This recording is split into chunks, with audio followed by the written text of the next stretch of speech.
Ben, what's it? Ben, What did you just say about the resiliency of this offense? It seemed like nothing was going your guys' way most of the day to come up with that at the end of the game. Yeah, I mean, they just stayed persistent. They never lost faith. They kept believing.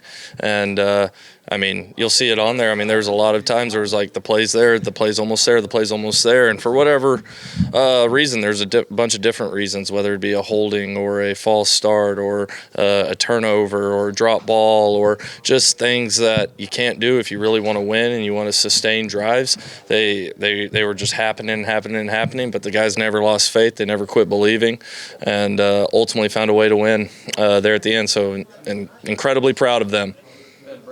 You never thought about going away from John. Just what does that say to keep having confidence and belief in him despite some of the mistakes that he made? What does it do for a player like him in a big moment like that? Yeah, I mean, I'm pretty sure whenever we sit in this team meeting that everybody in this room, in this building, has the utmost faith in John Mateer. And John has a short memory. Whenever something bad happens, he's quick to wipe it, and he'll do that over and over and over again. But he's the ultimate competitor. The play that sticks out in my head is that first interception.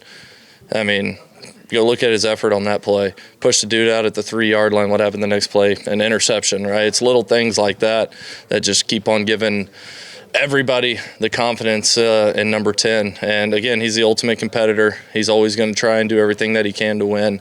So I'm just proud of him every which way. What's your role in that, though? To keep, is John just so self-motivated, even with 3 picks, he's not sweating it? Or do you have to constantly remind him, you're the dude, you can do this? Yeah, I think there's a little bit of both to that. I mean, John is like I've said, he's such a good competitor. He's such a good teammate, and he loves football. And so when something bad happens, you can't go down the drain. You have to wipe it, and he does a good job of doing that. And I think having the tablets on the sideline and everything really help. Hey, great decision, great eyes, love everything about this. Hey, you gotta make the throw. It just comes down to that a lot more than it doesn't. But I'm always gonna try and instill confidence in him every time he runs out there, because I believe in him. Everyone on the team does, and again, he's just an incredible competitor. How did you get so wide open? Okay, there you go. How did he get so wide open? I think the play before we had a big play from Jaron. Made the first guy miss and went, and then we lined up really fast. And whenever you line up really fast, there's a good chance for miscommunication from the defense. Everybody did a great job of getting lined up quick, running down the field. John, unbelievable job of seeing the field. Isaiah, great job staying up the seam, put it on him, and that's how. Coach, you appeared to be pretty emotional when that game ended down there on the field. What all was going through your mind when that game went finally? Why? I just think about these kids, and I've almost been here for one whole year. I think I showed up on like December 2nd or 3rd, and I just think about those young men and those players who were here that are still here, and everything this last year has happened, and everything that we've gone through, and all the team building, and all the good times and the bad times. Like it's just special. I think about the kids that sit in this room, and they made a decision that they were going to be hard to kill, and those guys just keep on showing up and competing their butt off. So I'm happy for the staff that I get to work with, but most importantly, I'm just happy for these kids because they're a special bunch, and they deserve everything. And so, we got to keep on working. They know that, and I'm just proud of them. You kept telling us that Dion just kept being consistent and staying ready. Just what did that? How big was that touchdown for him? Oh man, it's huge, and that's a culmination of weeks of consistent practice and just getting better and keeping his head down and working. It was huge. It was so awesome to see. It was awesome to see his emotion on the sideline, how much it meant to him, how much it meant to a bunch of guys around him. It was just awesome. So, he ran that play exactly how we coached it, and I loved watching the transition from the practice field go to the game field. Him and the O-lineman and Jaron Canick's block on that play was so huge, and everything about it was awesome. So I'm really, really, really happy for Dion in that moment, man.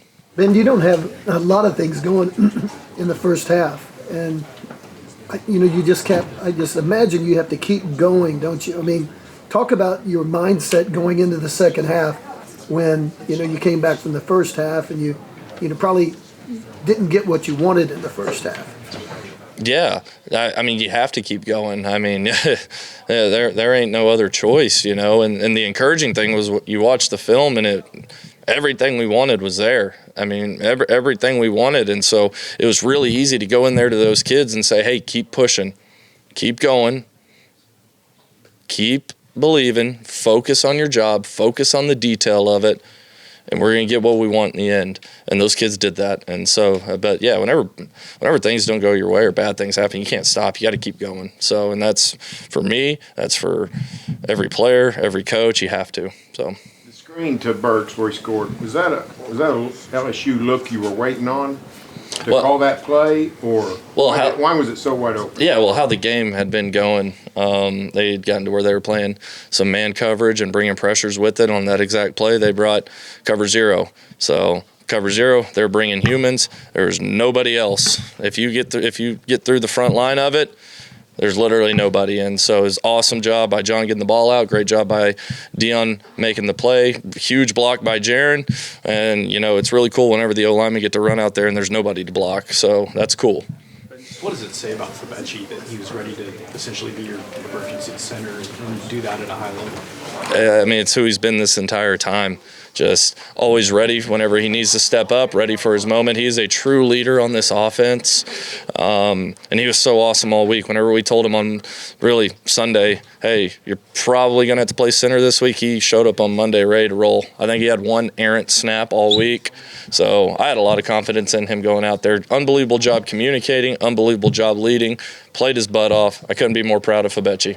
Yeah, I asked Brent about did he consider going to the bullpen with the tough night that John was having. You just said that nobody lost belief in him. Can you kind of describe what goes into that process and how you play that out during a game when a guy is struggling like he was to move the football, and why you stuck with him? Yeah, I mean, it's just a culmination of everything that he has done in the year that he's been here, from the work that he's put in, the relationships that he's built, the consistency that he has built. I mean, he's an unbelievable competitor, and he wants to go win the ball game. And so I'm proud of John. I'm proud of how he shows up every day, and even whenever there's bad, he always finds a way to respond. And so I'm proud of that. I guess redeeming at the end or fulfilling at the end kind of made you look really smart by not pulling with the two touchdown passes. I wouldn't give me any credit on looking smart right there. I mean, the guy, I mean, kids played hard and they executed and found a way to get the ball in the end zone.